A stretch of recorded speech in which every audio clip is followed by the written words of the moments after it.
Hello, sisters. Right Wing Women by Andrea Dworkin, Chapter 6, Anti-Feminism, Part 1. Quote, "Some men would rather see us dead than imagine what we think of them."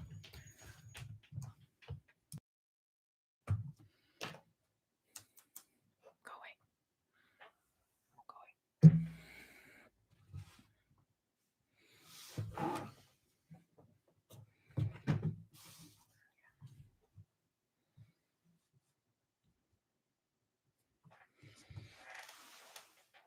Okay. Some men would rather see us dead than imagine what we think of them. If we measure our silence by our pain, how could the words, any words, ever catch up? What is it we call equal? End quote. Notsuke Chang, Slow Drag from Some Men.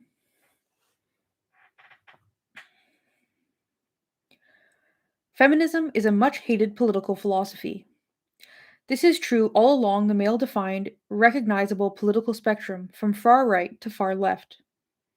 Feminism is hated because women are hated. Anti feminism is a direct expression of misogyny. It is the political defense of women hating. This is because feminism is the liberation movement of women. Anti feminism, in any of its political correlations, in any of its political colorations, holds that the social and sexual condition of women, essentially, one way or another, embodies the nature of women, that the way women are treated in sex and in society is congruent with what women are, that the fundamental relationship between men and women, in sex, in reproduction, in social hierarchy, is both necessary and inevitable. Anti feminism defends the conviction that the male abuse of women, especially in sex, has an implicit logic, one that no program of social justice can or should eliminate.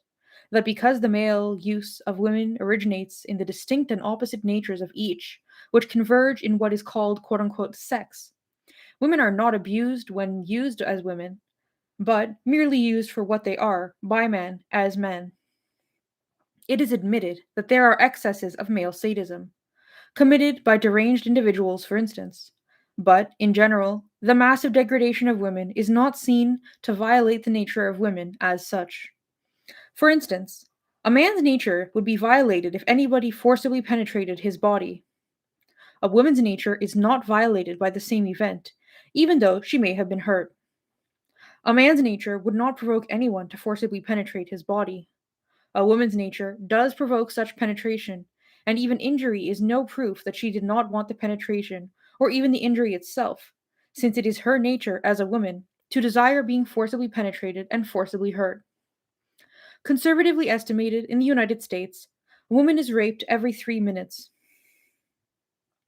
And in each and every rape, the woman's nature is at issue first and foremost, not the man's act. Certainly, there is no social or legal recognition that rape is an act of political terrorism. Anti feminism can accommodate reform, a recognition that some work of discrimination against women are unfair. Some forms of discrimination against women are unfair to women, or that some kinds of injustice to women are not warranted, or entirely warranted, by the nature of women. But underneath the apparent civility, there are facile, arrogant assumptions that the remedies are easy, the problems frivolous, that the harm done to women is not substantial nor is it significant in any real way, and that the subordination of women to men is not in and of itself an egregious wrong. This assessment is maintained in the face of proved atrocities and the obvious intractability of the oppression.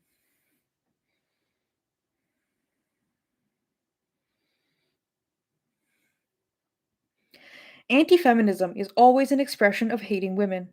It is way past time to say so, to make the equation, to insist on its truth. Anti feminism throws women to the wolves. It says, quote unquote, later or quote unquote, never to those suffering cruel and systemic deprivations of liberty. It tells women that when their lives are at stake, there is no urgency toward either justice or decency. It scolds women for wanting freedom. It is right to see women hating, sex hatred, passionate contempt, in every effort to subvert or stop an improvement in the status of women in any front, whether radical or reform.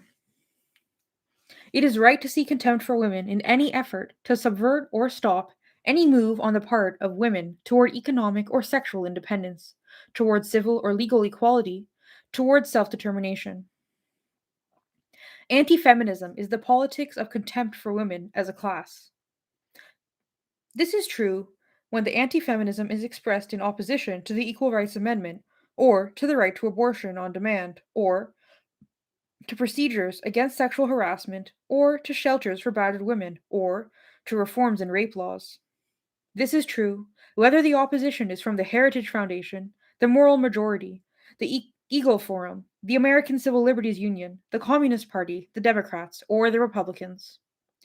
The same anti feminist contempt for women is expressed in resistance to affirmative action or in defense of pornography or in the acceptance of prostitution as an institution of female sexual labor.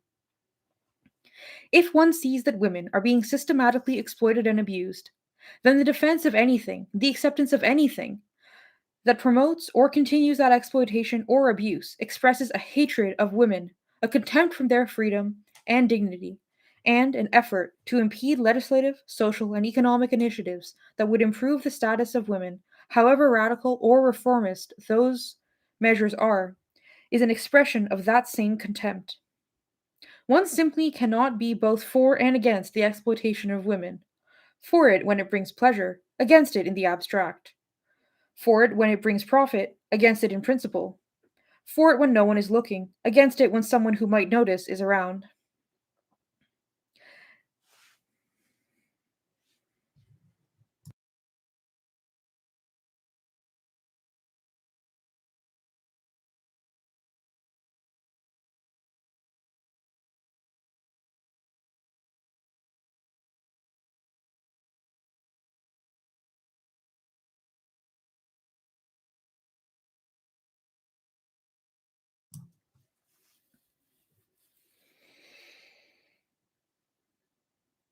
If one sees how exploited women are, the systemic nature of the exploitation, the sexual base of the exploitation, then there is no political or ethical justification for doing one whit less than everything, using every resource to stop that exploitation.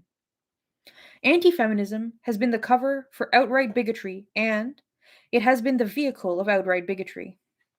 Anti feminism has been a credible cover and an effective vehicle because the hatred of women is not politically anathema to either the right or the left. Anti feminism is manifest wherever the subordination of women is actively perpetuated or enhanced or defended or passively accepted, because the devaluation of women is implicit in all of these stances.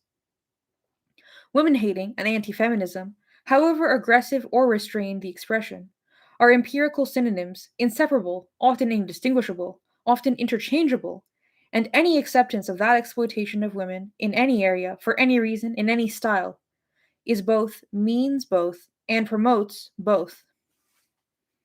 Anti feminism breaks into the contempt for particular kinds of women, as men envision the kinds of women they are. There is a spectrum of insult. Lesbians, intellectuals, and uppity women are hated for their presumption, their arrogance, their masculine ambition. Prudes, spinsters, and celibates may not want to be like men, but they seem able to live without them. So they are treated with contempt and disdain. Sluts, quote unquote nymphos, and tarts are hated because they are cheap, not expensive, and because they are their sex raw or sex itself. These epithets, often in ruder form, directed against women, are intended to malign her own relationship to her own gender or to sexuality as men define and enforce it. The epithets are situational, chosen and applied not to show what she is in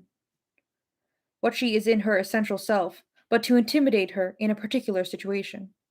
For instance, if she does not want sex, she may be called a prude or a dyke, and after she has had sex, she may be called, by the very same observer, a slut. Expressing ideas a man does not like, she may be a slut or a dyke or a prude, depending on how any given man assesses her vulnerability to insult or depending on the man's own obsessional interest in prudes or sluts or dykes. Anti-feminism is the reduction of a woman to perceptions of her sexuality or relation to men or male sexuality, and anti-feminism is in the ascribing of a specific masculine integrity to acts usually reserved for men, acts like making love with women or writing books or walking down the street without apology or speaking with authority. Ideas and acts uphold the potency and cultural vigor of these epithets, which reflect real values: how women are disdained, why, what women do wrong and get punished for. The breaking down of women into the insults used to describe women, the use of these insults to describe or intimidate or discredit, granting validity to these critiques of a female posture, pose, stance, attitude, or act, are all expressions of both anti feminism and woman hating. When a woman expresses an opinion about anything, and the response is to undermine perceptions of or question her sexuality, sexual identity, femininity, relations with men, the response can be identified without further analysis as implicitly anti feminist and woman hating. It can and should be exposed as such.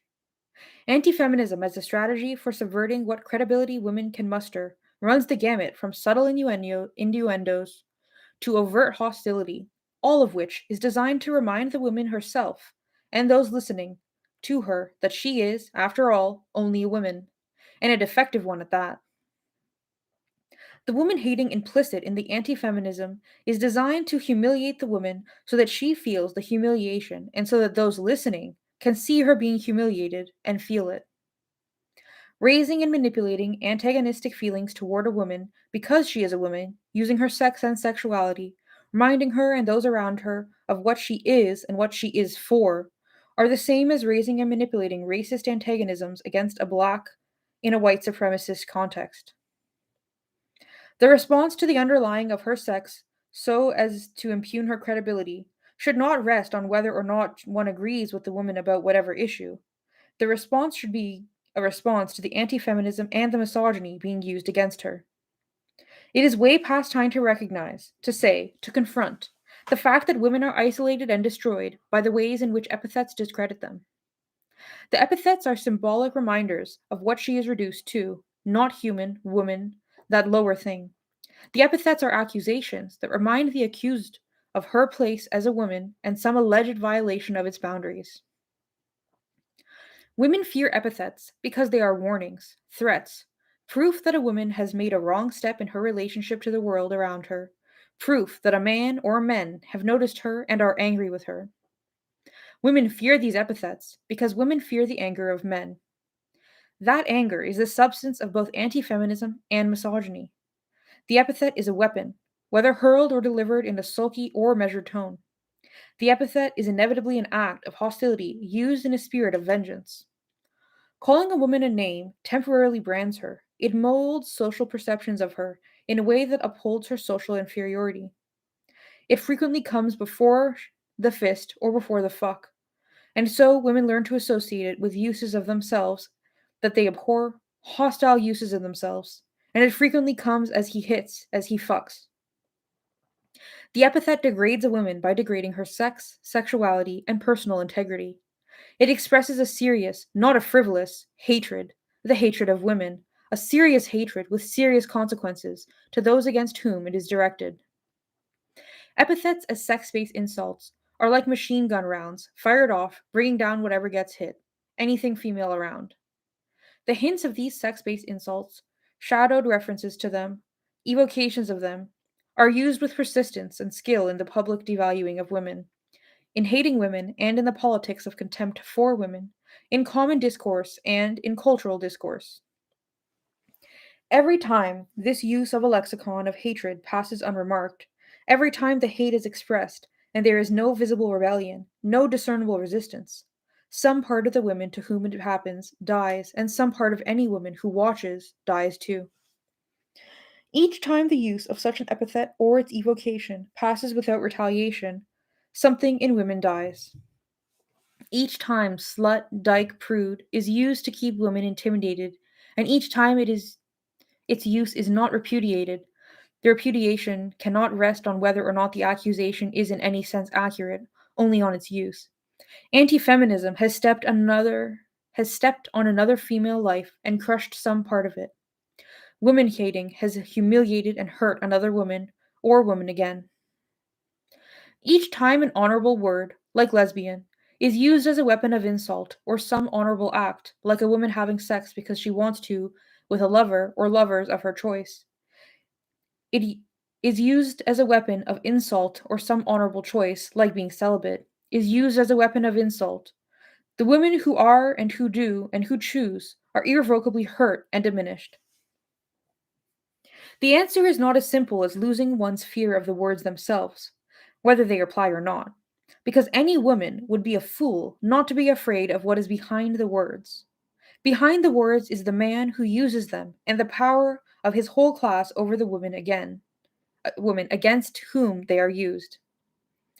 Each time contempt is expressed for the dyke, the prude, the slut, hatred is being expressed toward all women. Whether the insults are accepted in society, tolerated, encouraged, the main stuff of humor, or merely passive acquiescence in the devaluing of women is perpetuated, the intimidation of women is furthered. Each time the insults are paraded or whispered, used against a woman as insult, the insults gain in potency from use, acceptance, and repetition, and any woman, however much she is or is not what the insult conveys, is more liable to manipulation, distortion, extortion, slander, and harassment, and anti-feminism and women hating are that much entrenched. Women hating is the passion. Anti-feminism is the ideological defense. In the sex-based insult, passion and ideology are united in an act of denigration and intimidation. The tolerance for sex-based insult and its effectiveness in discrediting women are measured of the virulence of anti-feminism and women hating, how pervasive they are, how persuasive they are, how deeply rooted they are, what chance women stand against them. In our society, sex-based insult is the coin of the realm. Women live defenselessly, not just against rape, but against the language of the rapist, the language of what a woman is called in intimacy and in public, loud and soft.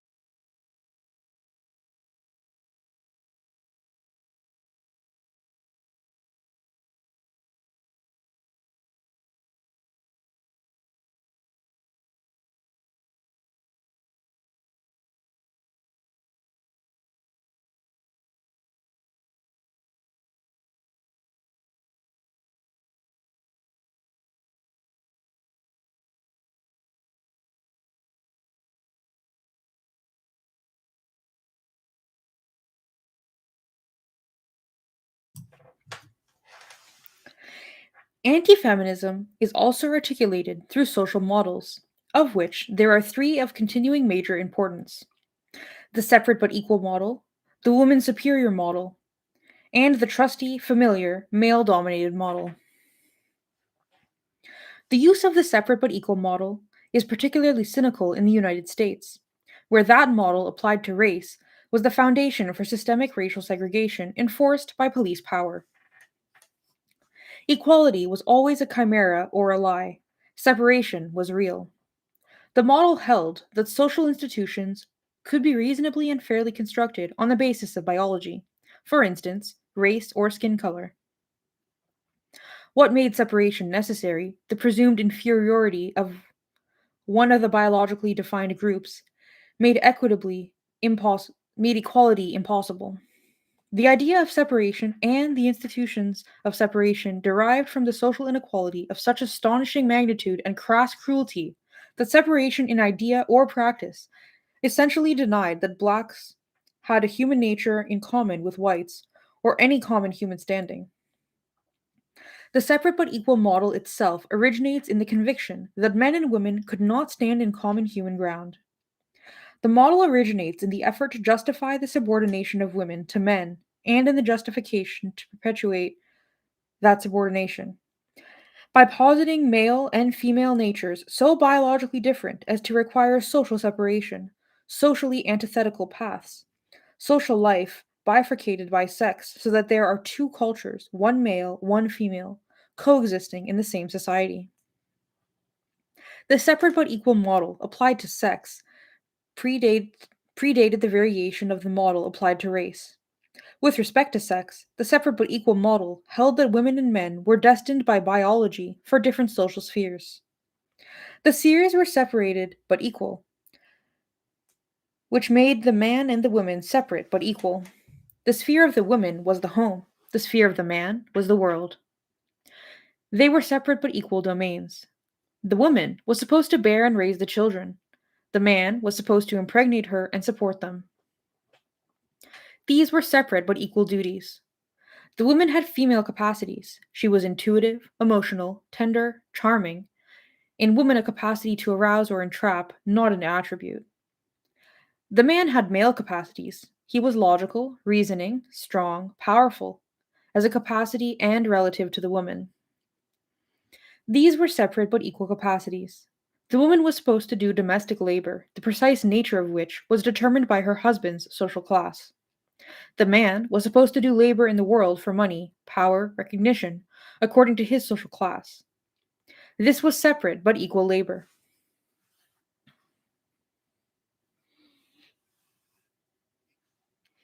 Sex segregation in practice is necessarily different from race segregation. Women are everywhere, in almost every home, in most beds, as intimate as is possible to be with those who want to keep them separate. Given the nearly universal intimacy women have with men, it is astonishing to recognize how successful sex segregation, bolstered by the separate but equal model, has been and continues to be. Women have invaded the male sphere of the marketplace, only to be segregated in female job ghettos. In jobs, duties, responsibilities, physical, moral, and intellectual capacities, division of labor within the home, the ethic and practice that still obtains is sex segregation. The separate but equal model applied to men and women continues to be effective because it is seen to correspond to, biology accurately and fairly.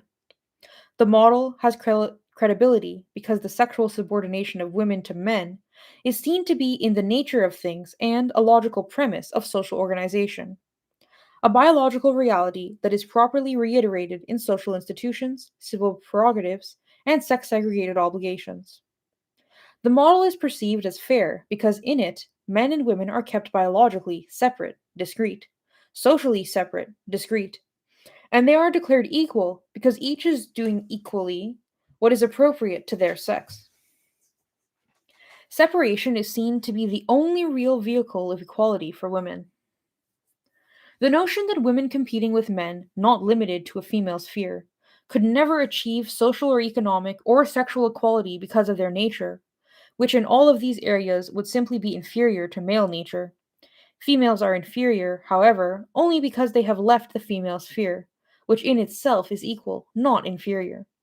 Females are only inferior to men in a male sphere, where they do not belong. Equality is guaranteed by setting up a separate sphere according to sex and simply insisting that the spheres are equal. This amounts to a kind of metaphysical paternalism, constructing a social model in which women need not experience their inferiority as a burden, but instead are assigned such social value as women that their inferiority is of equal social worth to the superiority of men. The separate spheres are declared equal with no reference to the material condition of the persons in the spheres, and this is the sense in which women have equality with men under this model. There need not be equality of rights, for instance. Indeed, it is counterindicated. Since the sexes are not the same, they should not be treated the same, and something is wrong when a common standard is applied to both. In this social model, separation by sex is viewed as the only basis for equality. Sex segregation is the institutional expression of this egalitarian ethic. Its program, in fact. With sex as with race, separation is a fact, equality is a chimera or a lie.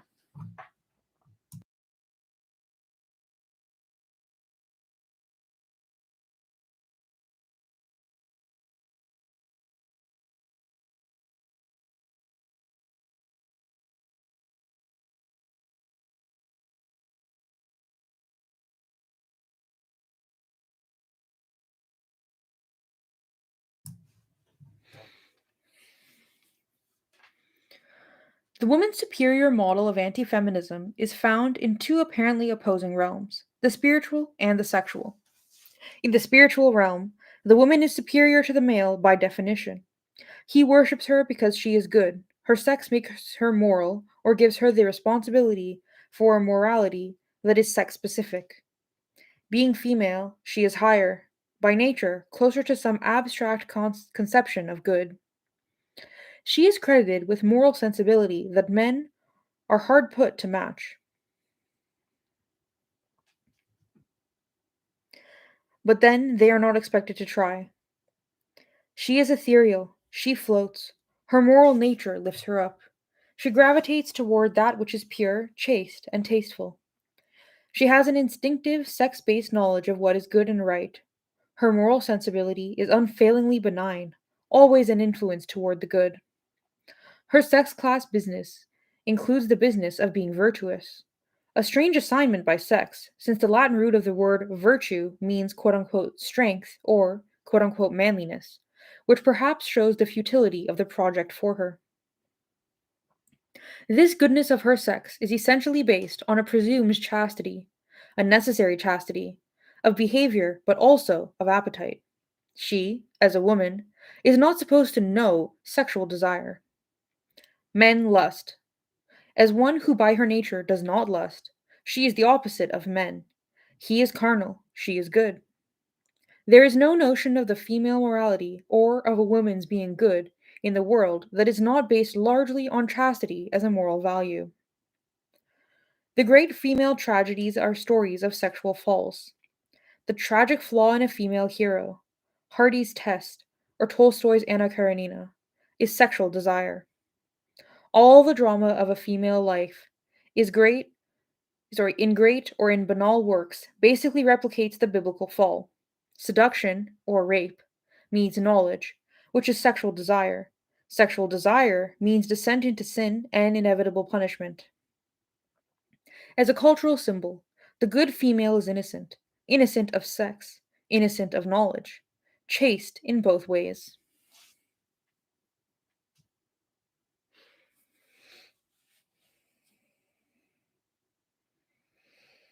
Historically, ignorance has been a form of grace for the good woman. Education was denied women to keep them morally good. The elevation of a woman requires that she have this innocence, this purity, this chastity. She must not know the world, which men embody. The worship of a woman or a female religious symbol is often the unmediated worship of chastity. The Virgin is the great religious symbol of female good, the female who is by nature, in her body, good, who embodies the good. The awe and honor accorded the chaste female by men are frequently pointed to show that men do not hate or denigrate women, that men worship, adore, and admire women. The morally superior nature of women is honored mostly in the abstract, and women are worshipped mostly in the abstract. The worship is worship of a symbol manipulated to justify the uses to which fallen women are put. The morally good woman is put on a pedestal, a small, precarious, raised stage, often mined, on which she stands for as long as she can, until she falls off, or jumps, or it goes boom. In the secular world, women are also credited with having a sense of good that is intrinsically female, a sense of good that men do not have. This is a frequent feature of contemporary environmentalist or anti militarist movements. Women are seen to have an inborn commitment to both clean air and peace, a moral nature that abhors pollution and murder. Being good or moral is viewed as a particularly biological capacity of women, and as a result, women are the natural guardians of morality, a moral vanguard, as it were. Organizers use this appeal to women all the time. Motherhood is especially invoked as biological proof that women have a special relationship to life, a special sensitivity to its meaning, a special intuitive knowledge of what is right. Any political group can appropriate the social, moral sensibility of women to its own ends. Most groups do. usually in place of offering substantive relief to women with respect to sexism in the group itself. Women, all along the male defined political spectrum, give special credence to this view of a female biological nature that is morally good. However, this premise about a biologically based morality is used, the woman's superior model of anti feminism is operating to keep women down, not up, in the crude whirl of an actual human interchange. To stay worshipped, the woman must stay a symbol, and she must stay good. She cannot become merely a human in the muck of life, morally flawed and morally struggling, committing acts that have complex, difficult, unpredictable consequences. She must not walk the same street as men do, or do the same things, or have the same responsibilities. Precisely because she is good, she is unfit to do the same things, unfit to make the same decisions, unfit to resolve the same dilemmas, unfit to undertake the same responsibilities, unfit to exercise the same rights. Her nature is different, this time better, but still absolutely different, and therefore her role must be different. The worshipping attitude, the spiritual elevation of women that men invoke whenever they suggest that women are finer than they, proposes that women are what men can never be: chaste, good. In fact, men are what women can never be: real moral agents, the bearers of real moral authority and responsibility. Women are not kept from this moral agency by biology, but by a male social system that puts women above or below simple human choice in morally demanding situations. The spiritual superiority of women in this model of ludicrous homage isolates women from the human acts that creates meaning, the human choices that create both ethics and history. It separates women out from the chaos and triumph of human responsibility by giving women a two-dimensional morality, a stagnant morality, one in which what is right and good is predetermined, sex determined, biologically determined. The worship of women, devotion to that in women which raises men, respect for some moral sensibility allegedly inborn only in women, is the seductive anti feminism, the one that entrances women who have seen through the other kinds. Being worshipped, for most women, is preferable to being defiled, and being looked up to is better than being walked on. It is hard for women to refuse the worship of what otherwise is despised, being female. Women's special moral nature has sometimes been used to plead her case. Being moral, she will be able to upgrade the morality of the nation if she has the rights of citizenship, the tone of the marketplace if she is employed, the equality of the church if she officiates, the humanism of government if she is in it. Being moral, she will be on the side of good. It has also been argued, more loudly and more often, that her moral nature must not be contaminated by vulgar responsibilities, that she has a special moral role to play in making the nation and the world good. She must be, in her person, the example of good that will civilize and educate men and make the nation moral.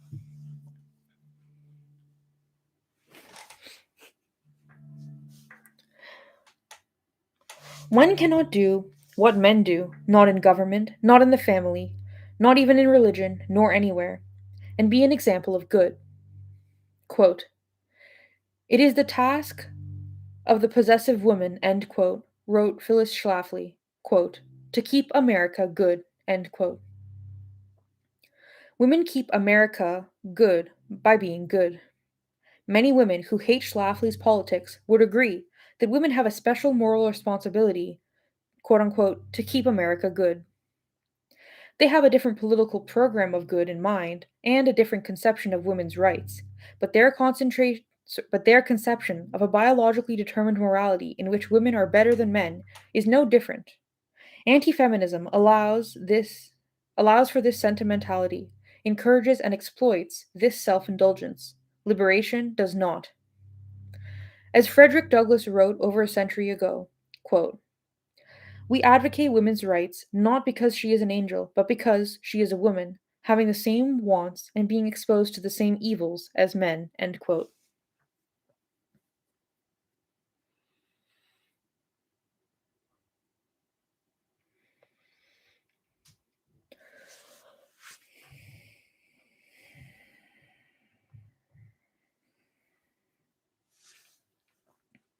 The woman's superior model of anti feminism also takes a sexual form, one that is purely pornographic. The central conceit of women hating sex, sex as conquest and possession, dominance and submission, is that the woman has real power. She is only the apparent victim. She is only seemingly powerless. Her power is in her capacity to provoke erection or lust. Men suffer arousal passively, against their will or regardless of their will. They then act on what a woman or any sex object has provoked. She provokes what she wants. When a man has an erection and commits a sexual act because of it or in response to it, he is acting in response to a provocation by a woman, whose nature and intent are well meant by this act. In pornography, the male sexual values that inform and permeate rape and other forced sex acts are articulated without apology.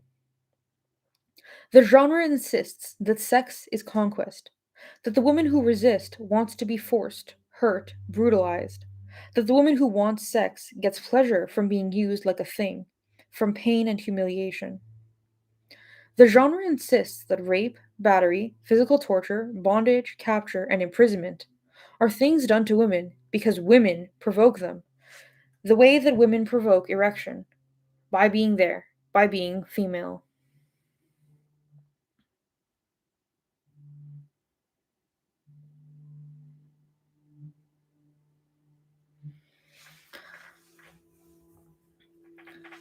Provoking these acts is the power women have over men. Women get men to do these things, to perform these sex acts. In the world, men seem to exercise power, but all of that comes to nothing in the face of the lust provoked by a woman. Whatever he does to her, she is still more powerful than he is because he wants her, he needs her. He is being driven by a desire for her. In the sexual woman superior model, power is articulated as being intrinsically female because power is redefined beyond reason, beyond coherence, as if power is in the corpse that draws the vultures.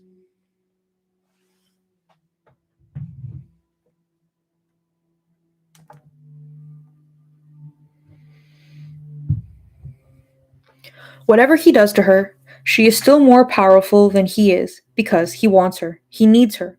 He is being driven by a desire for her. In the sexual woman superior model, power is articulated as being intrinsically female because power is redefined beyond reason, beyond coherence, as if the power is in the corpse that drives the vultures. This pornographic conception of female power is fundamental to the anti feminism of sexual liberation movements, in which ultimate sexual use of women by men is defined as freedom for both. She wants it, he responds, voila, the revolution. It is also fundamental to the anti feminism of the legal system with respect to sexual crimes like rape, battery, and sexual abuse of children, especially girls. The female is still seen as the provocation for what might be a legitimate sex act, depending on just how provocative she was. Her will is regarded as probably implicit in the use the male made of her. The female is seen to have power over the man and responsibility for what he has done to her, because he wanted her so bad. She has provoked whatever desire motivated him to act. His desire is what gives her power. Her power is in her sexual nature, her existence as a woman to which he responds, not in her behavior. For this reason, rape inquiries search her behavior to find the truth about her nature. If her nature is finally seen to warrant this act, he is not responsible for it. She is. This is the power of women in pornographic sex.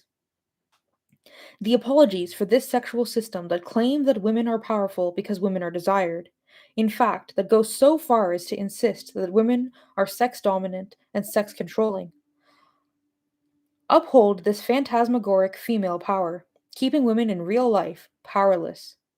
The anti-feminism is directly implicit in the pornographic conceptions of female power, female nature, and female freedom. Her power is in being used. Her nature is to be used, and her freedom is in being used. Or, her power is in provoking men to hurt her. Her nature is to provoke men to hurt her, and her freedom is in provoking pain. Or, her power is in making men force her to do what she does not want to do. Her nature is to make men force her to do what she does not want to do, and her freedom is in being forced to do what she does not want to do. These principles of anti feminism effectively confound both power and freedom.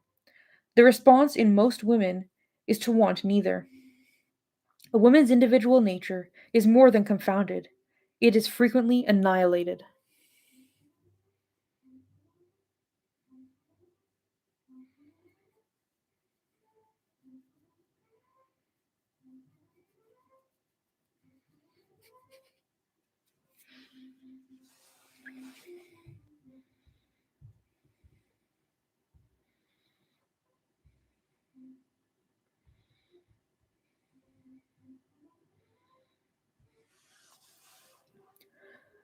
The male dominated model of anti feminism is virtually everywhere. Its women hating dimensions have been discussed brilliantly in many feminist texts. Here, the focus will be on how it functions to stop a liberation movement. Religion and biology are the great roots of the medical physical idea that men are superior to women because they are. Whether male dominance is described as a kind of perpetual biological pillaging or the will of a merely wrathful God, the hostility in male dominance is what is most consistently justified by the idea of male dominance. Keeping women a subject people, sorry, keeping women a subject people is hostile. The genius of the male dominated model of anti feminism is the transmogrification of this hostility into what passes for love. When one group conquers another, the act of conquest is clearly hostile. When a man conquers a woman, it is to express romantic or sexual love. Invasion is an act of hostility, unless the male is invading the female, in which case, quote unquote, violation is used to mean love. Beating someone is an act of hostility, unless a man is beating a woman whom he loves. Women, it is said, consider beating proof of love and demand or provoke this proof. When a man tyrannizes a people, he is hostile to their rights and freedom. When a man tyrannizes a woman, he is well within the bounds of his role as husband or lover. When a group deemed inferior is targeted by violence for violence in propaganda, that propaganda is inarguably hostile. When men target women for sexual violence in pornography, the material, the targeting, and the violence are considered expressions of sexual love. Mass terrorization of one group by another is hostile, unless women are terrorized by men raping, in which case, rape must be examined for signs of love. Confining a group, restricting them, depriving them of rights because they were born into one class and not another are hostile acts, unless women are being confined, restricted, and deprived of their rights by men who love them, so that they will be what men can love.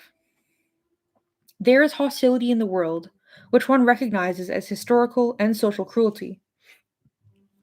And then there is the love of man for women. The acts may be the same, but they are so very different, because what is done to a woman is measured by an absolutely unique standard. Is it sexy? Women are taken to be sex, so if it, whatever it is done to a woman, it is likely to be sexy. If it is sexy, it comes under the aegis of love. Hostility is defined in the dictionary as quote unquote antagonism. Love is seen to be a grand antagonism. So is a great sexual passion, while the everyday fucks are little antagonisms repeated. The torturer is just a real obsessed lover when the victim is a woman, especially a woman who he knows intimately. Rape is just another kind of love, and nothing, no law, no political movement, no higher consciousness, has yet made rape less sexy for those who love in male dominance. Chains are sexy when women wear them. Prisons are sexy when women are in them. Pain is sexy when women hurt. And love includes all of this and more. Beat up a man for speaking his mind, and there is a human rights violation. Hunt him or capture him or terrorize him, and his human rights have been violated. Do the same to a woman, and the violation is sexy. Nothing that falls within the purview of the love of a man for a woman qualifies as a violation of human rights. Instead, violation becomes a synonym for sex, part of the vocabulary of love. The love of the superior for the inferior must, by its nature, be fairly horrific, fairly terrifying, grossly distorted. When men love women, every hostile act demonstrates that love. Every brutality is a sign of it, and every complaint that a woman makes against the hostility of male dominance is taken to be a complaint against love, a refusal to be a real woman, that is, to suffer male hostility as an ecstasy to suffer love.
The male dominated model of anti feminism also proposes that freedom is inimical to the situation of women because women must always bargain.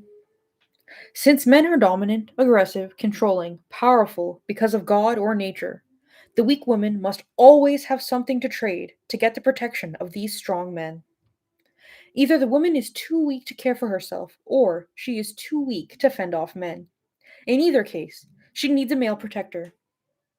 If she needs a male protector, she must not only bargain to get him, she must continuously bargain to keep him or to keep him from abusing the power he has over her.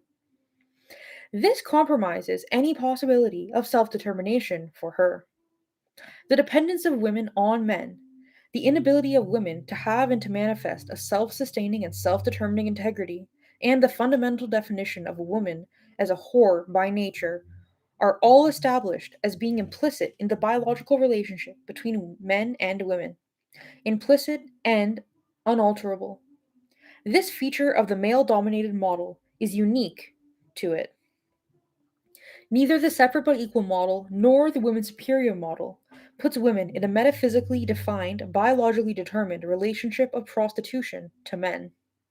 Perhaps this virtue of the male dominated model accounts for its ubiquity. The bargain women must make because men are biologically dominated is pointed to whenever a woman achieves. The bargain is searched for. What did she sell to whom to enable her to do whatever she did? The necessity for bargaining is used to stop rebellion.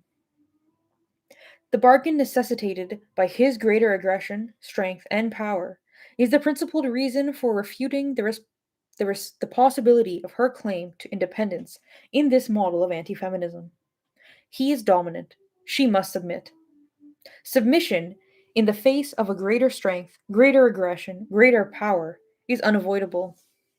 She is simply not strong enough to be on her own, especially not if he wants her because she is not strong enough or aggressive enough to stop him from taking her. So each woman has to make a deal with at least one of the strong ones for protection, and the deal she makes, being based on her inferiority, originated in it, acknowledges the truth and inevitability of that inferiority. In needing to bargain because she is too weak not to, she proves that anti feminism, the repudiation of her freedom, is grounded in simple biological necessity, the biological common sense, biological realism.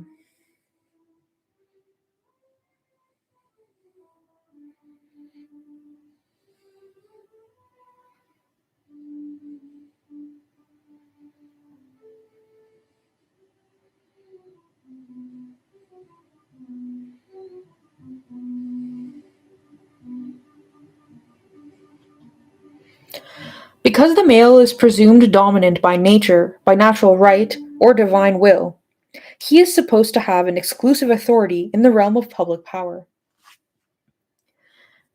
The anti feminism predicated on natural male dominance also maintains that men naturally dominate government, politics, economics, culture, state and military policy, that men naturally assert their dominance by running all social and political institutions.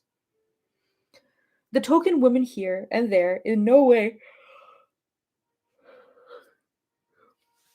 interferes with the effectiveness of virtually all male clubs of power in erasing any hope of real authority or influence for women.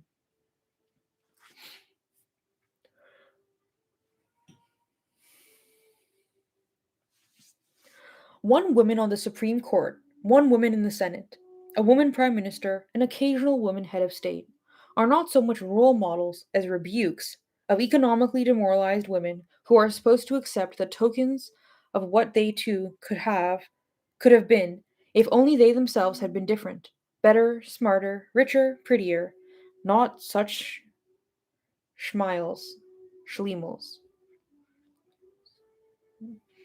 Token women must go out of their way not to offend the male sense of femininity, but by their visibility, they inevitably do so. As a result, the token women give out the correct line on femininity, and at the same time, the brunt of the critical perception that obviously they are not at home being fucked. The woman who is not a token is mostly condescended to by the token, a condescension that she feels not only acutely but often, since the token is always pointed out to her as proof that her own situation does not result from exclusionary social system. Every all male or nearly all male group, profession, institution, business, club, or power clique is a concrete embodiment of anti feminism. By its existence, it upholds and proclaims the dominance of men over women. By its existence, it reinforces the social inferiority of women to men, perpetuates the political subordination of women to men, mandates the economic dependence of women on men, and endlessly revitalizes the sexual submission of women to men. The all male clique of power communicates the anti feminism of male dominance everywhere it operates, all the time, without exception. The power of men to make decisions and determine policy, to create culture and to control the institutions of culture, is simultaneously held to be the logical outcome of male dominance and proof of its existence. Every institution that is structurally male dominated is also ideologically male dominated, or its structure would change. Every group that is structurally male dominate functions as concrete resistance, material resistance, to the liberation of women. It prohibits the exodus of women from the obligations and disadvantages, not to mention their cruelties, of inferiority.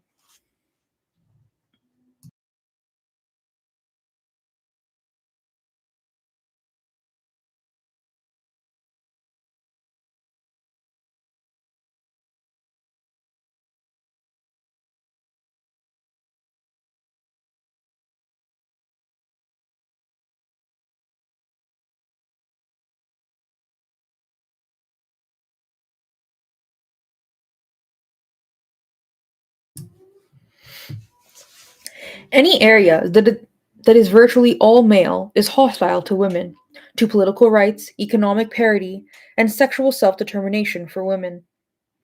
The verbal support of men in all male institutions, groups, or cliques of power for a mild feminist reform has no value in the real world. Substantive change for women. It is the all male structure itself that must be subverted and destroyed.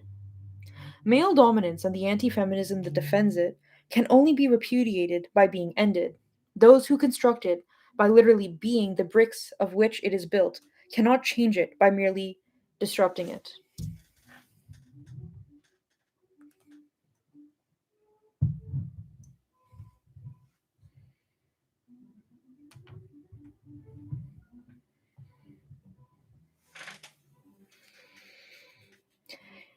The anti feminism is exclusively male enclaves, is not made humane through gestures.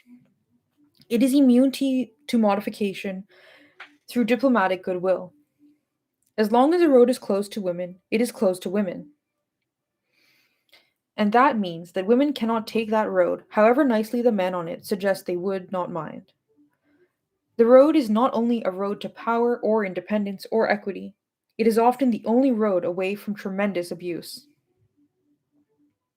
The anti feminism in an all male institution cannot be mitigated by attitude, nor can male dominance, always the meaning of an all male enclave, ever accept that women are not inferior to men. The token woman carries the stigma of inferiority with her, however much she tries to dissociate herself from the other women of her sex class. In trying to stay singular, not one of them, she grants the inferiority of her sex class, an inferiority for which she is always compensated and from which she is never free. If the inferiority were not reckoned with universally true, she of all women would not have to defend herself against the stigma of it, nor would her own complicity in the anti feminism of the institution, through dissociation with lesser women, be a perpetual condition of her quasi acceptance. Male dominance in a society always means that out of public sight, in the private ahistorical world of men with women, men are sexually dominating women. The anti feminism in the all male rulership of society always means that in the intimate world of men with women, men are politically suppressing women.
The three social models of anti feminism, the separate but equal model, the woman superior model, and the male dominant model, are not inimical to one another. They mix and match with perfect ease, since logic and consistency are not prerequisites for keeping women down. No one need prove his case to justify the subordination of women. No one need meet a rigorous standard of intellectual, political, or moral accountability. Most people, whatever their political convictions, seem to believe parts of each model, the pieces adding up to a whole worldview.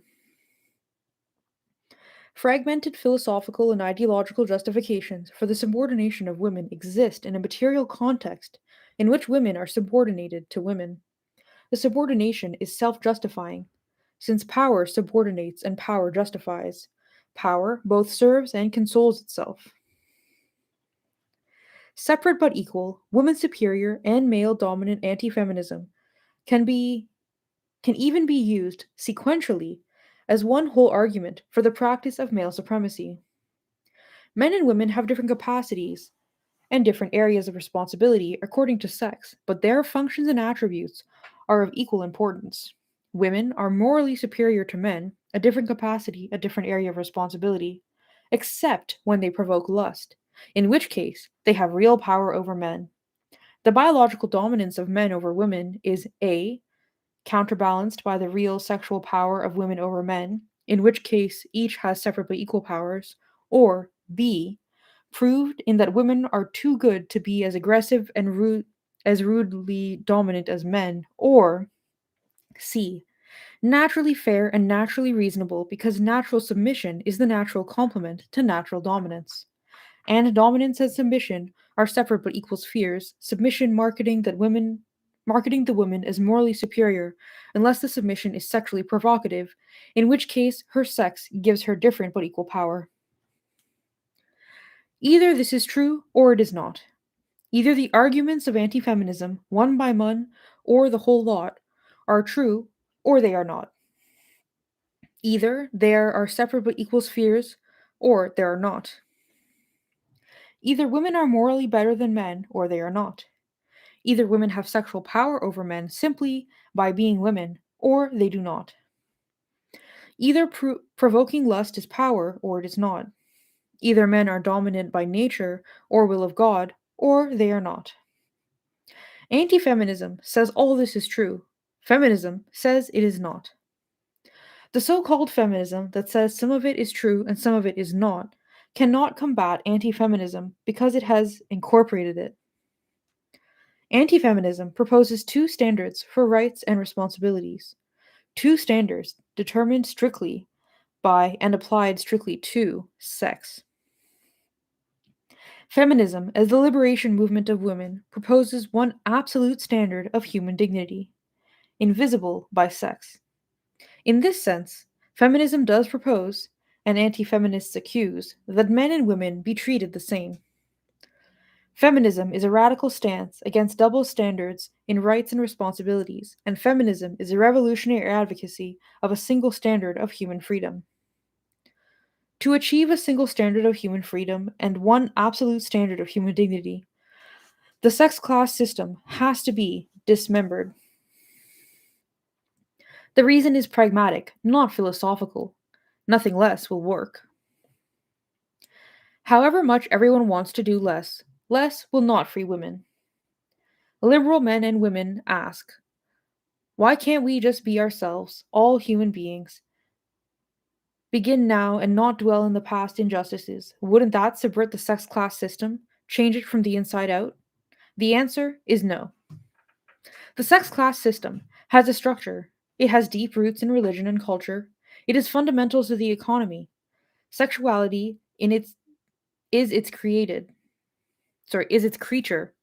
To be quote unquote just human beings in it, women have to hide what happens to them as women because they are women. Happenings like forced sex and forced reproduction. Happenings that continue as long as the sex class system operates. The liberation of women requires facing the real condition of women in order to change it. Quote unquote, we're all just people. is a stance that prohibits recognition of the systemic cruelties visited on women because of sex oppression.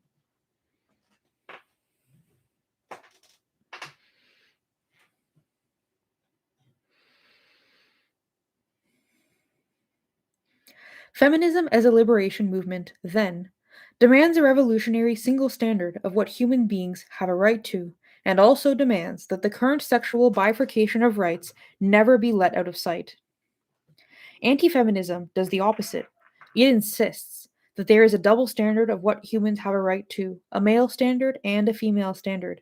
And it insists at the same time that we are all just human beings, right now, as things stand, within this sex class system, so that no special attention should be paid to social phenomenon on account of sex. With respect to rape, for instance, the feminist starts out with a single standard of freedom and dignity. Everyone, women as well as men, should have a right to integrity of their own body. Feminists then focus on and analyze the sex class reality of rape. Men rape, women are raped. Even in those statistically rare cases where boys or men are raped, men are the rapists. Anti feminists start with a double standard. Men conquer, possess, dominate. Men take women. Women are conquered, possessed, dominated, and taken. Anti feminists then insist that rape is a crime like any other, like a mugging, or a homicide, or a burglary. They deny its sex specific, sex class nature, and the political meaning undeniably implicit in the sexual construction of the crime. Feminists are accused of denying the common humanity of men and women because feminists refuse to fudge on the sex issue of who does what to whom, how often, and why. Anti feminists refuse to acknowledge that the sex class system repudiates the humanity of women by keeping women systemically subject to exploitation and violence as a condition of sex. In analyzing the sex class system, feminists are accused of inventing or perpetuating it. Calling attention to it, we are told, insults women by suggesting that they are victims, stupid enough to allow themselves to be victimized. Feminists are accused of being the agents of degradation by postulating that sex degradation exists. This is a little like considering abolitionists responsible for slavery, but all is fair when love is war. In ignoring the political significance of the sex class system, except to defend what it is defended when it is under attack, sorry, anti-feminists suggest that, quote unquote, we're all in this together. All us human beings, different but together. A formulation that depends on lack of clarity for its persuasiveness. Indisputably, we're all in rape together, some of us to great disadvantage. Feminism especially requires a rigorous analysis of sex class, one that is ongoing, stubborn, persistent, unsentimental, disciplined, not placated by fatuous evocations of a common humanity that in fact the sex class system itself suppresses. The sex class system cannot be undone when those whom it exploits and humiliates are unable to face it for what it is, for what it takes from them, for what it does to them. Feminism requires precisely what misogyny destroys in women: unimpeachable bravery in confronting male power. Despite the impossibility of it, there is such bravery, there are such women, in some periods, millions upon millions of them.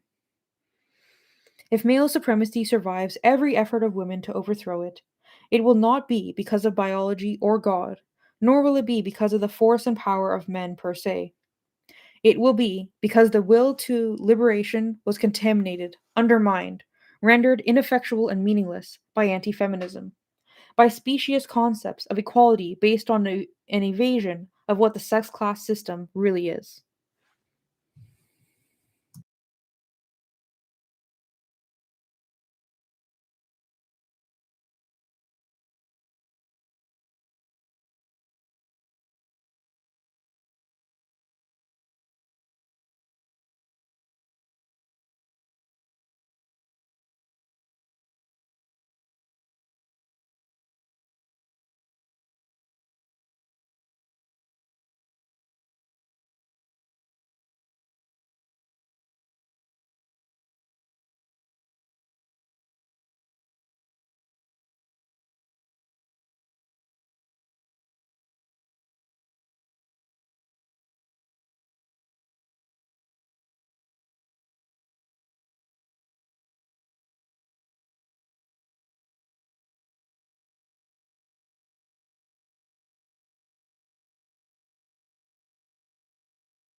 The refusal to recognize the unique abuses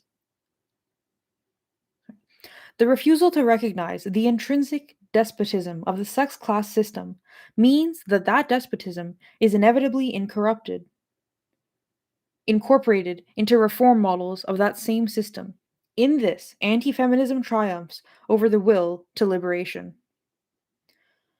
The refusal to recognize the unique abuses inherent in sex labor, treating sex labor as if it were sex neutral, as if it were not intrinsically part of the sex oppression and inseparable from it, is a function of anti feminism. The acceptance of sex labor as appropriate labor for women marks the triumph of anti feminism over the will to liberation. The sentimental acceptance of a double standard of human rights, responsibilities, and freedom is also the triumph of anti feminism over the will to liberation. No sexual dichotomy is compatible with real liberation. And, most important, the refusal to demand, with no compromise being possible, one absolute standard of human dignity is the greatest triumph of anti feminism over the will to liberation. Without that one absolute standard, liberation is mush. Feminism is frivolous and utterly self indulgent. Without that one absolute standard as the keystone of revolutionary justice, feminism has no claim to being a liberation movement. It has no revolutionary stance, goal, or potential. It has no basis for a radical reconstruction of society. It has no criteria for action or organization. It has no moral necessity. It has no inescapable claim on the conscience of quote unquote mankind. It has no philosophical seriousness. It has no authentic stature as a human rights movement. It has nothing to teach. Also, without that one absolute standard, feminism has no chance whatsoever of actually liberating women or destroying the sex class system. Refusing to base itself on a principle of universal human dignity, or compromising, retreating from that principle, feminism becomes that which exists to stop it anti feminism. No liberation movement can accept the degradation of those whom it seeks to liberate by accepting a different definition of dignity for them and stay a movement for their freedom at the same time. Apologists for pornography, take note.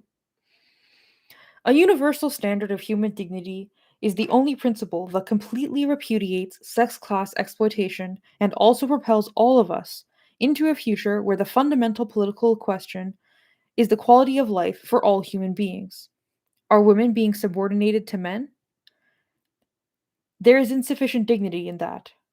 Are men being prostituted too? What is human dignity?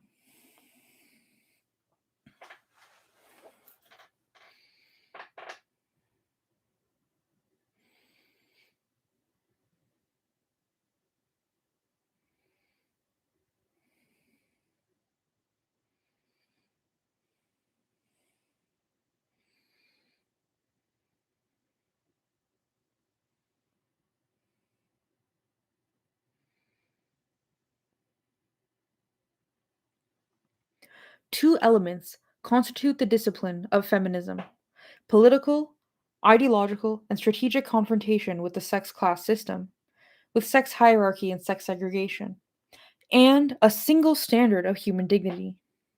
Abandon either element, and the sex class system is unbreachable, indestructible. Feminism loses its rigor and toughness, the toughness of its visionary heart. Women get swallowed up not only by misogyny, but also by anti feminism. Facile excuses for exploiting women, metaphysical justifications for abusing women, and the shoddy apologies for ignoring the political imperatives of women. One other discipline is essential both to the practice of feminism and to its theoretical integrity: the firm, unsentimental, continuous recognition that women are a class having a common condition. This is not some psychological process of identification with women because women are wonderful, nor is it the insupportable assertion that there are no substantive, treacherous differences among women. This is not a liberal mandate to ignore what is cruel, despicable, or stupid in women, nor is it a mandate to ignore dangerous political ideas or allegations of women. This does not mean women first, women best, women only. It does mean that the fate of every individual woman, no matter what her political character, values, qualities, is tied to the fate of all women, whether she likes it or not. On one level, it means that every woman's fate is tied to the fate of women she dislikes personally. On another level, it means that every woman's fate is tied to the fate of women whom she politically and morally abhors. For instance, it means that rape jeopardizes communist and fascist women, liberal, conservative, democratic, or Republican women, racist women and black women, Nazi women and Jewish women, homophobic women and homosexual women. The crimes committed against women because they are women articulate the condition of women. The eradication of these crimes, the transformation of the condition of women, is the purpose of feminism, which means that feminism requires a most rigorous definition of what those crimes are, so as to determine what that condition is. This definition cannot be compromised by a selective presentation of the sex class based on sentimentality or wishful thinking. This definition cannot exclude prudes or sluts or dykes or mothers or virgins, because one does not want to be associated with them. To be a feminist means recognizing that one is associated with all women, not as an act of choice, but as a matter of fact. The sex class system creates that fact. When that system is broken, there will be no such fact. Feminists do not create this common condition by making alliances.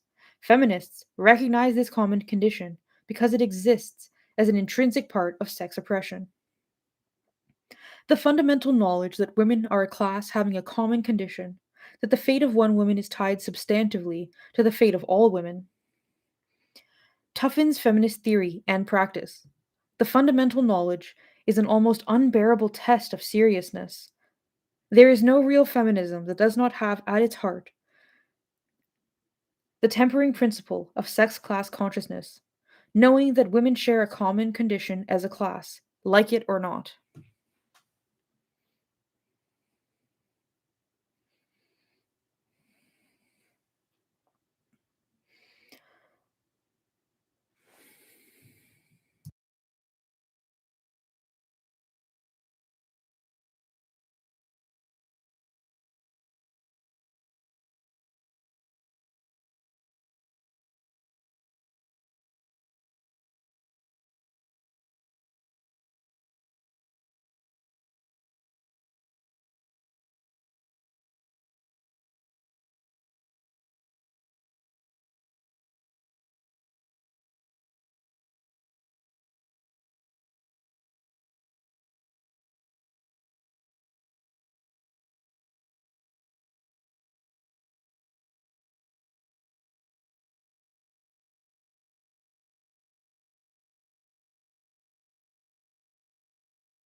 What is that common condition?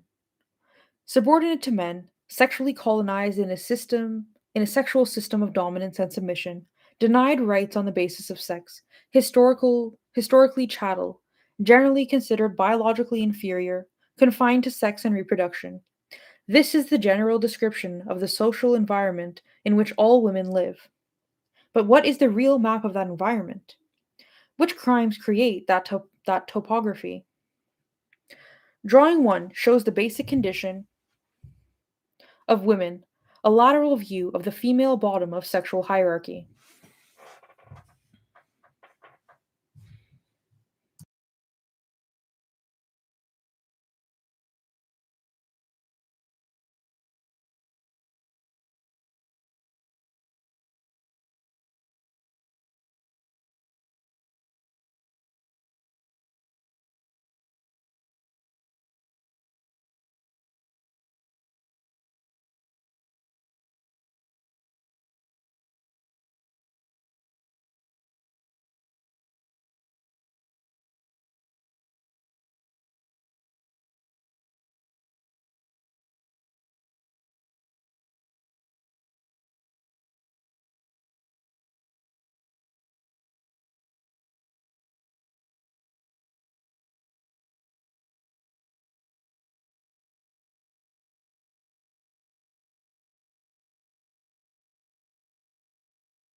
Rape, battery, economic exploitation, and reproductive exploitation are the basic crimes committed against women in the sex class system in which they are devalued because they are women.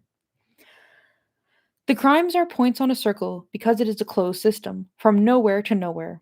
These specific crimes are each committed against a huge percentage of the female population at any given time. Rape, for instance, consists not only of police blotter rape, but also marital rape, incestuous rape of girls, any sex that is coerced. Battery is estimated to have happened to 50% of married women in the United States alone. All housewives are economically exploited. All working women are. Reproductive exploitation includes forced pregnancy and forced sterilization. There are few female lives not touched by one, two, or three of these crimes and significantly determined by all of them. At the heart of the female condition is pornography. It is the ideology that is the source of all the rest. It truly defines what women are in this system, and how women are treated issues from what women are. Pornography is not a metaphor for what women are, it is what women are in theory and in practice. Prostitution is the outer wall, symbolically, the mirror reflection of the pornography, metaphorically built out of brick, concrete, stone to keep women in the sex class. Prostitution is the all-encompassing condition, the body trapped in in batter, the body imprisoned as commodity. With respect to the circle of crimes, rape, battery, reproductive exploitation, economic exploitation, the crimes can be placed anywhere in the circle in any order. They are the crimes of the sex class system against women. They are the crimes that keep women women in an immovable system of sex hierarchy.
They are the crimes of the sex class system against women. They are the crimes that keep women women in an immovable system of sex hierarchy. They are crimes committed against women as women. Economic exploitation is a specific of women's condition. It is not a sex neutral political category into which the experience of women sometimes falls. Women are segregated into job ghettos as women. The lower pay of women is systematic. The sale of sex is a fundamental dimension of economic exploitation, whether in prostitution, marriage, or in the marketplace. When women move in large numbers into high status jobs, male jobs, the jobs lose status, become female jobs. Doing the same or comparable jobs as men, women get paid less. Economic exploitation is a key crime against women, but it is not the same economic exploitation that men experience. The construction of causality among the crimes or even the establishment of sequentiality, in which order the crimes appeared in history or prehistory, is ultimately irrelevant. It does not matter whether rape came first and caused the systemic economic degradation of women, or whatever economic exploitation created conditions in which the production of children got the value it now has, or whether men batter because of jealousy over women's reproductive capacity, or whether the etiology of rape is in the superior physical strength of men to women discovered in acts of battery that later became sanctioned and systematic. One can follow the circle around in either direction. See drawing 2.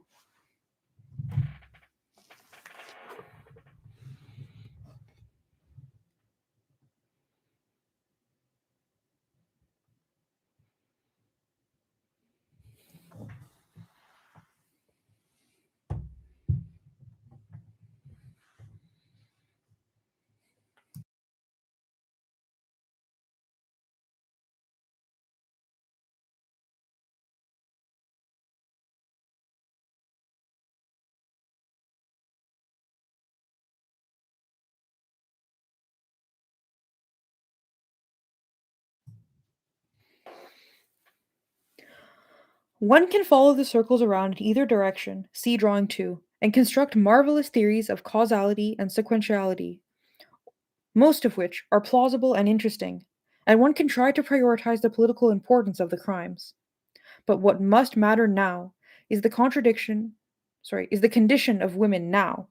These crimes are now its features, its characteristic events, its experiential absolutes, its inescapable attacks on women as women.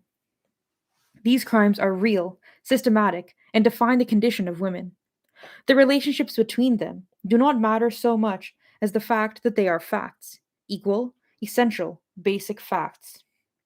Seen in this light, prohibition against lesbianism, for instance, is not the same kind of equal, essential, basic fact, nor is lesbianism an obvious or sure road to freedom.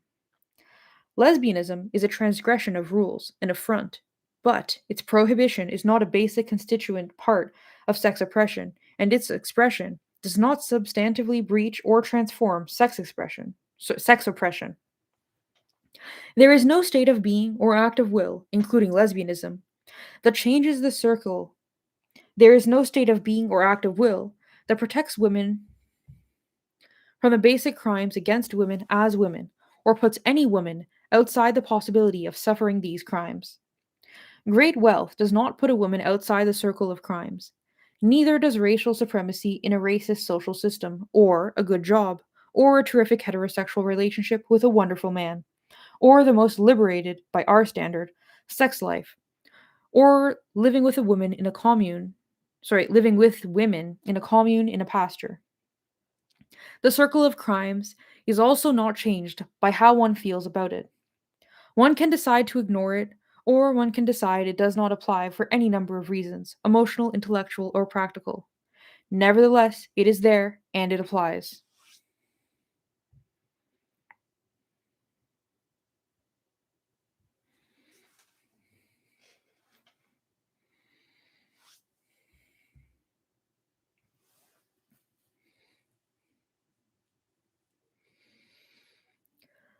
Going back to the whole model, the circle, the pornography at the center of it, the all encompassing wall of prostitution that circumscribes it, it does not matter whether prostitution is perceived as the surface condition, with pornography hidden in the deepest recesses of the psyche, or whether pornography is perceived as the surface condition, with prostitution being its wider, more important, hidden base, the largely unacknowledged sexual economic necessity of women.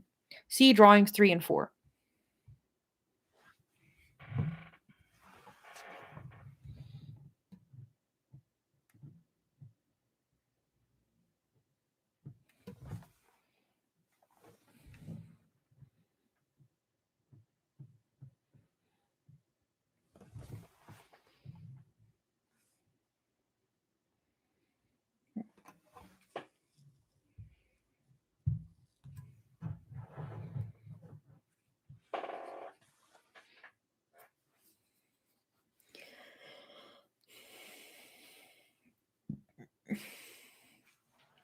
Each has to be understood as intrinsically part of the condition of women. Pornography being what women are, prostitution being what women do, the circle of crimes being what women are for. Rape, battery, economic exploitation, and reproductive exploitation require pornography as female metaphysics so as to be virtually all self justifying, virtually invisible abuses, and they require the wall of prostitution confining women, meaning that whatever women do is within the bounds of prostitution, so that women are always and absolutely accessible. The heart of pornography and the wall of prostitution mirror each other in that both are meant to mean, and concretely do mean in the male system, that women deserve the crimes that define their condition, that those crimes are responses to what women are and what women do, that the crimes committed against women define the condition of women correctly, in accordance with what women are and what women do.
The meaning of this description of what women's subordination is, how women are kept subordinate, how that subordination is acted out on women systematically, is simple for feminists.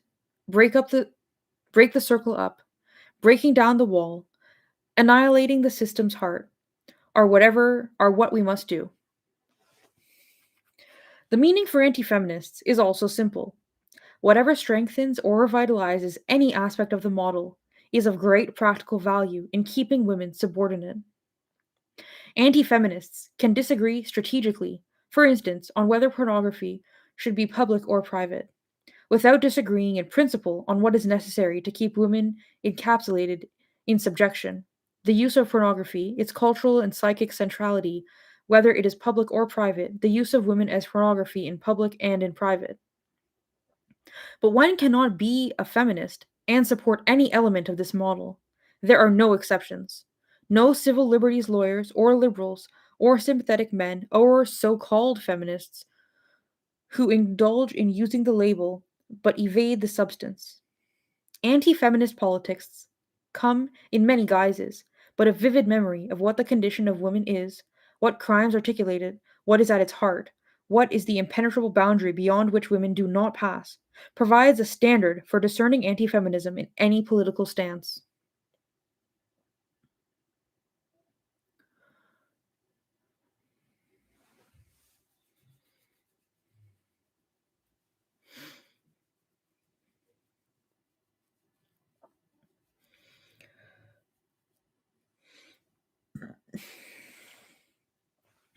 No one can defend or give aid and comfort to that which keeps women subordinate and at the same time claim to be acting in behalf of women's liberation. Feminism is not a lifestyle or an attitude or a feeling of vague sympathy with women or an assertion of modernity. Anti-feminism saturates the political spectrum from right to left, liberal to conservative, reactionary to progressive. Anti-feminism is resistance to the liberation of women from the sex class system. That resistance expressed in constructing political defenses of the constituent parts of sex oppression. This anti-feminism is a vital part of programs, values, ideologies, philosophies, arguments, actions, economic, sexual, and social manipulators that are the substance of most political discourse and organizing. Anti-feminism is a potent expression of reaction, backlash, and suppression.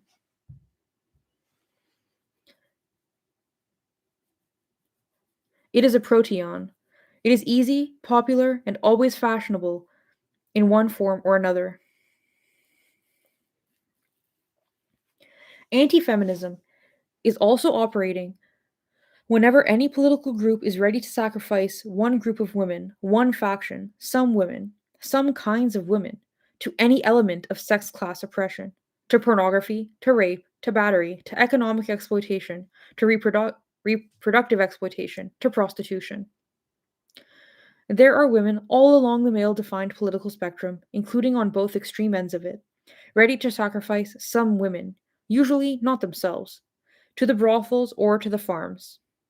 The sacrifice is profoundly anti feminist. It is also profoundly immoral. Men mostly accept the disposition of women under the sex class system, and they mostly accept the crimes committed against women. But sometimes the status of women is addressed, those crimes are addressed, in political discourse. Whenever women are doctrinally delivered to sex exploitation, the political stance is corrupt. Virtually all ideologies are implicitly anti feminist in that women are sacrificed to higher goals. The higher goal of reproduction, the higher goal of pleasure, the higher goal of a freedom antipathetic to the freedom of women, the higher goal of better conditions for workers, not women, the higher goal of a new order that keeps the sex exploitation of women essentially intact, the higher goal of an old order that considers the sex exploitation of women a sign of social stability. Women's in her place, all's right with the world. Some women are sacrificed to a function, fucking, reproducing, house cleaning, and so on. A political promise is made and kept that some women will do some things so that all women must not do all things. Women accept the sacrifice of other women so that which they find repugnant, a seduction of anti feminism that outdoes worship of female good in getting female adherence because it is more practical.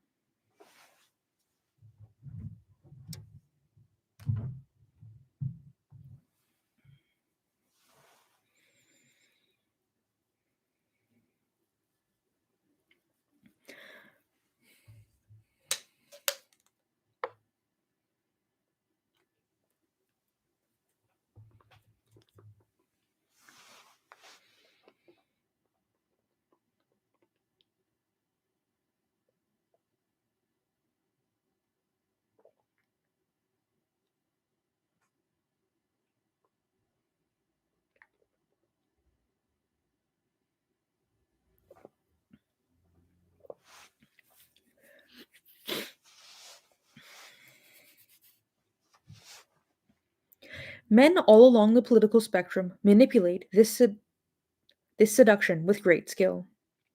Some women are sacrificed by race or class, kept doing some kinds of work that the other women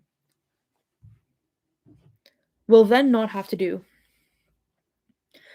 Supporting the use of some women in any area of sex exploitation is the willful sacrifice of women on an altar of sex abuse, and it is a political repudiation of the sex class consciousness basic to feminism. It is, whatever does it, anti feminism. And then there is a psychological use of the same reactionary strategy. Some women, of course, like being beaten, raped, exploited, bought and sold, forced to have sex, forced to have children. Anti feminism is also a form of psychological warfare, and of course, some women do like it. Women intend to save themselves when sacrificing some women, but only the freedom of all women protects any woman. This is practical and true because of the nature of sex oppression. Men who use power against women in sex exploitation know that it is practical and true, which is why it is a fundamental strategy of anti feminism to encourage the sacrifice of some women by all women.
Now, look at the world as right wing women see it.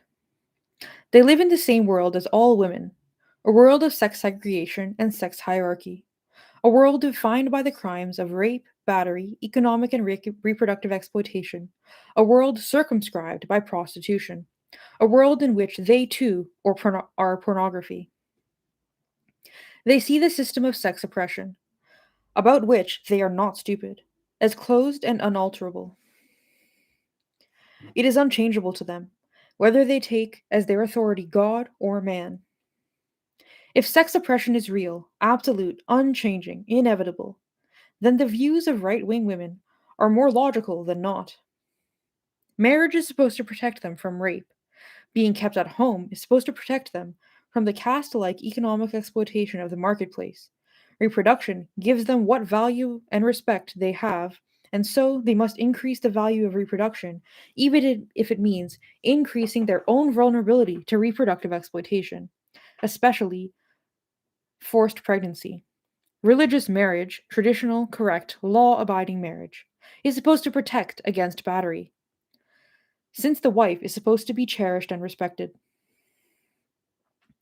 The flaws in the logic are simple.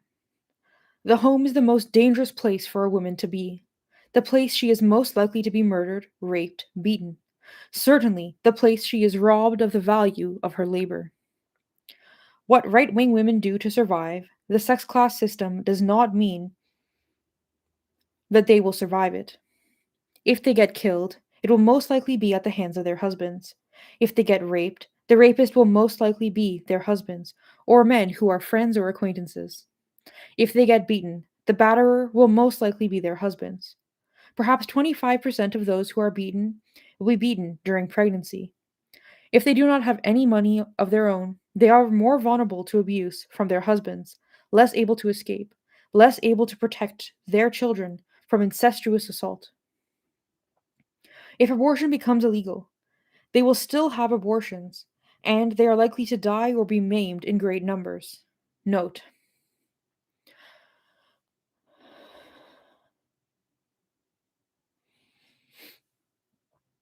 before 1973, both abortion and contraception were mostly illegal. Perhaps two-thirds of women aborting were married. In one good study, 75% were married, and most had children, as far as can be discerned from the scant evidence. With legal abortion and legal contraception, about three-quarters of the women seem to be single. As many people suggest, women no longer feel compelled to marry on becoming pregnant, which accounts in part for the demographic change. But I think that the availability of contraceptives in conjunction with abortion is mainly responsible for the lower percentage of married women among those aborting. I suspect that married women use contraceptives with more precision and consistency than do single women, certainly than do the teenagers who characteristically do not use contraception at all and who skew the percentages toward single women. In the Human Life Amendment or statute, if the Human Life Amendment or statute passes, or any single legislation, both the intrauterine device and the low dosage birth control pill will become illegal. They will be considered abortifacients because they are known to stop the fertilized egg from implanting in the uterine wall, thereby, quote unquote, killing it. If effective contraception is once again unavailable, so that both contraception and abortion are inaccessible, I suspect the percentage of married women having abortions will once again skyrocket. End note. If they get addicted to drugs, it will most likely be to a prescription drug prescribed by the family doctor to keep the family intact. If they get poor, through being abandoned by their husbands or through old age, they are likely to be discarded, their usefulness being over. And right-wing women are still pornography, as Maribel Morgan recognized in The Total Woman. Just like other women whom they despise, and what they do, just like other women, is barter. They too live inside the wall of prostitution, no matter how they see themselves.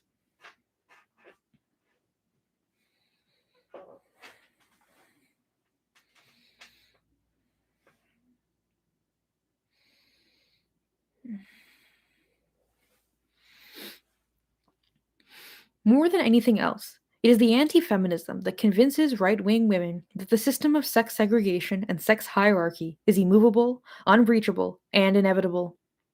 Therefore, that the logic of their worldview is more substantive and compelling than any analysis, however accurate, of its flaws.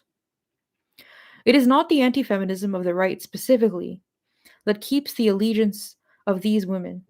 It is the anti feminism that saturates political discourse all along the political spectrum, the anti feminism that permeates virtually all political philosophies, programs, and parties.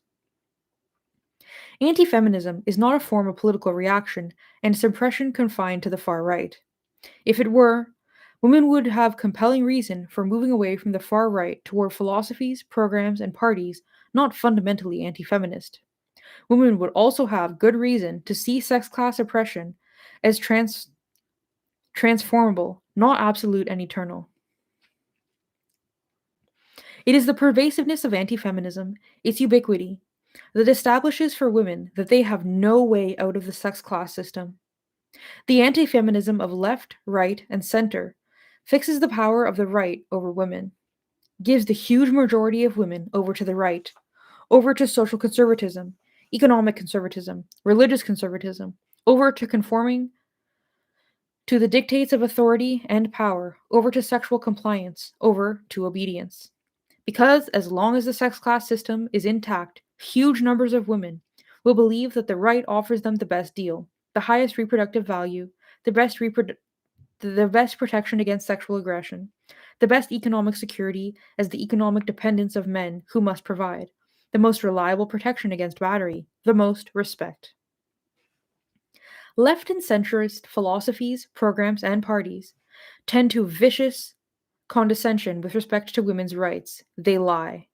And right wing women are quite brilliant at discerning the hypocrisy of liberal support for women's rights.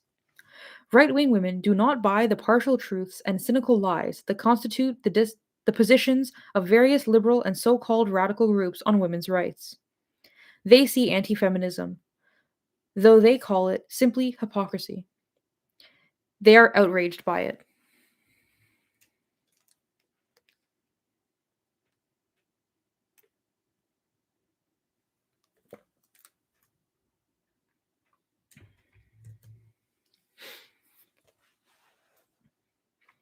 What is it that right wing women see then when they look at feminists? The right, left, and center have firm bases of support in that they all come out of and serve and are led by the top class in the sex class system men. They are all profoundly opposed to the destruction of the sex class system. Feminists want to destroy the sex class system, but feminists come out of and serve and are led by the bottom class in the sex class system women. The feminism of women cannot match the power, the resources, the potency of the anti feminism of the whole male political spectrum. Looking for a way out of the sex class system, a way beyond the boundary of prostitution, a way around the crimes of rape, battery, economic exploitation, and reproductive exploitation, a way out of being pornography, right wing women look at feminists and they see women inside the same boundary, victims of the same crimes, women who are pornography. Their response to what they see is not a sense of sisterhood or solidarity. It is a self protective sense of repulsion.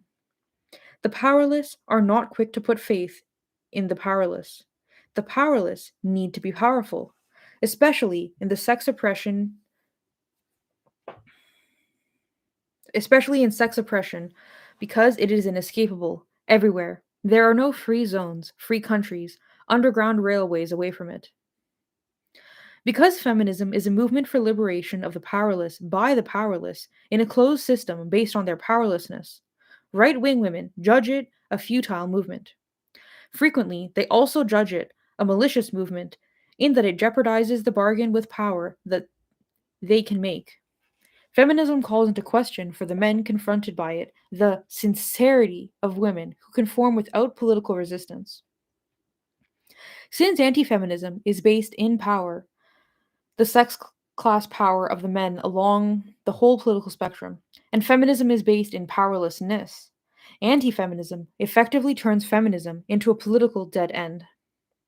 It is the anti-feminism of right, left, center, and all variations thereof that makes the situation of women hopeless. There is no hope of escape, no hope of freedom, no hope for an end to sex oppression, because all power based political parties, programs, and philosophies abhor the liberation of women as a basis of action, as a real goal, even as an idea. Being doomed by a reactionary political stance to social subordination is not the same as being doomed by God or nature to metaphysical inferiority, a crucial point, but it is still real enough. The defenses of sex exploitation are simply too consistent, too strong, too intensely felt all along the political spectrum of power based discourse and organizing to be ignored by women who recognize that they are women, not persons, as the right wing women do. Simply put, the right will continue to have the allegiances of most women who see how real the sex class system is, how how intransigent it is, as long as anti feminism is the heartfelt stance of those with other political views, whatever the views. Those optimistic women who think the anti feminism of the left or center is somehow more humane than the anti feminism of the right will ally themselves as persons with whatever group or ideologies best reflect their own social or human ideals. They will find without exception that the anti feminism they ignore is a trenchant political defense of the women hating they are victimized by. Right wing women, who are less queasy in facing the absolute nature of male power over women, will not be swayed by the politics of women who practice selective blindness with regard to male power. Right wing women are sure that the selective blindness of liberals and leftists, especially, contributes to more violence, more humiliation, more exploitation for women, often in the name of humanism and freedom, which is why both words are dirty words to them. Facing the true nature of the sex class system means ultimately that one must destroy that system or accommodate it. Facing the true nature of male power over women also means that one must destroy that power or accommodate to it. Feminists, from a base of powerlessness, want to destroy that power. Right wing women, from a base of powerlessness, the same base, accommodate to that power because quite simply they see no way out from under. Those with power will not help. Those who are powerless, like themselves, arguably cannot. Feminists, after the defeat of previous movements throughout history and facing some kind of disintegration again, with the defeat of the Equal Rights Amendment in the United States, the possible enactment of the Family Protection Act, the Human Life Amendment or statute, and other social, political, and legal initiatives promoting female subordination. Note: feminists all over the world report similar backlash, end note. Have to face the real questions. Can a political movement rooted in a closed system of subordination, with no political support among power based political movements, break that closed system apart? Or will the anti feminism of those whose politics are rooted in sex class power and privilege always destroy movements for the liberation of women? Is there a way to subvert the anti feminism of power based political programs or parties? Or is the pleasure and profit in the subordination of women simply too overwhelming, too great, too marvelous to allow for anything but the political defense of that subordination, anti feminism? Will it take 100 fists, 1,000 fists, 1,000,000 fists pushed through the circle of crime to destroy it? Or are right wing women essentially right that it is indestructible? Can the wall of prostitution be scaled?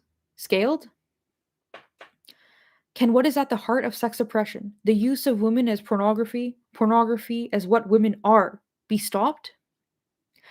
If anti feminism triumphs over the liberation movement of women, now, again, always, whoever has political power or represents social order or exercises authoritarian rule, whatever they are called, whatever they call their political line, has women for good. The right, broadly constructed, has women for good. Stasis and cruelty will have triumphed over freedom.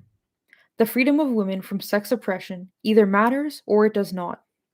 It is either essential or it is not. Decide one more time.